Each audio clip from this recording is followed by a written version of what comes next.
சரி ஓகே, நீங்க என்ன மாதிரி நினைக்கிறீங்க? வந்து எதுவுமே வேலை எதுவுமே செய்ய மாட்டேன் சார். வீட்டுல சுத்திட்டு செலவு பண்ணிட்டு தான் அலைவேன். பைசா வேலைக்கு போவேன், செலவு பண்ணுவேன். இப்போ வேலைக்கு போகிறது அவங்க தான் முடிவு பண்ணணும், வீட்டுல இருக்கிறது அவங்க தான் முடிவு பண்ணணும். வேலைக்கு போனா பைசா கரெக்டா அவங்க கையில வந்து கொடுக்கணும். அடுத்து வீட்டுல எல்லா வேலையுமே நான் தான் பாக்குறேன். அவங்க எந்த வேலையுமே பார்க்க மாட்டாங்க, ரீல்ஸ் பாத்துக்கிட்டே இருப்பாங்க, வேற எதுவுமே செய்ய மாட்டாங்க. வீட்டு வேலை எதுவுமே வீட்டு வேலை எதுவுமே பண்ண மாட்டாங்க. பாப்பா அப்படியே யூதின் போயிட்டே இருப்பாங்க, நான் பின்னாடி தொடச்சிக்கிட்டே போக வேண்டியதான். அவங்க எதுவுமே செய்ய மாட்டாங்க.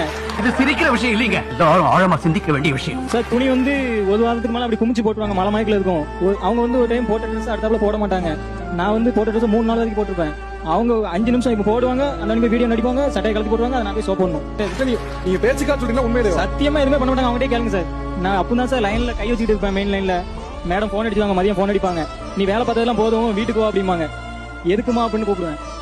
உன் குழந்தை அழுதுகிட்டே இருக்கு, வீட்டுல அவளை பார்த்து நாளா பார்க்க மாட்டேன், நான் செல்லு தான் பார்ப்பேன் அப்படிம்பாங்க. அப்படி எப்படி சொல்லுவாங்க ஒரு அம்மா? கேளுங்க சார். அடுத்து ஒரு 6 மணிக்கு மேல போன் அடிச்சிட்டாங்கன்னா செத்துலாம் போல தோணும் சார். ஏன் எதுக்கு இப்படி தோணும்?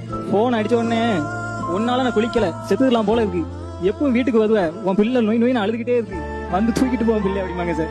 பார்க்கறதுல பிள்ளைக்கெல்லாம் அங்கங்க தடுப்பா இருக்கும் சார். பார்க்கவே மாட்டாங்க. நைட்டு நான் தான் சார் பால் கொடுக்கணும் குழந்தைக்கு, பால் டபால் அடிச்சு. நைட்டு மேடம் எந்திக்க மாட்டாங்க, ஏன்னா காலைல இருந்து வேலை பார்க்காங்களா, ரீல்ஸ் பார்க்காங்கல்ல, அதனால நைட்டு எந்திக்க மாட்டாங்க சார். அவங்களுக்கு சொந்த கோயம்புத்தூர், எனக்கு திருநெல்வேலி. அவங்க எப்படி வளர்ந்தாங்கன்னு எனக்கு தெரியாது, ஆனா அவங்களுக்காண்டி நான் எல்லாமே மாத்திக்கிட்டேன். அவங்க எனக்காண்டி கொஞ்சம் மாறி இருந்தா கூட போதும் சார். மூஞ்சி அப்படியே தலையில வச்சு தேய்ச்சு விடுவேன்.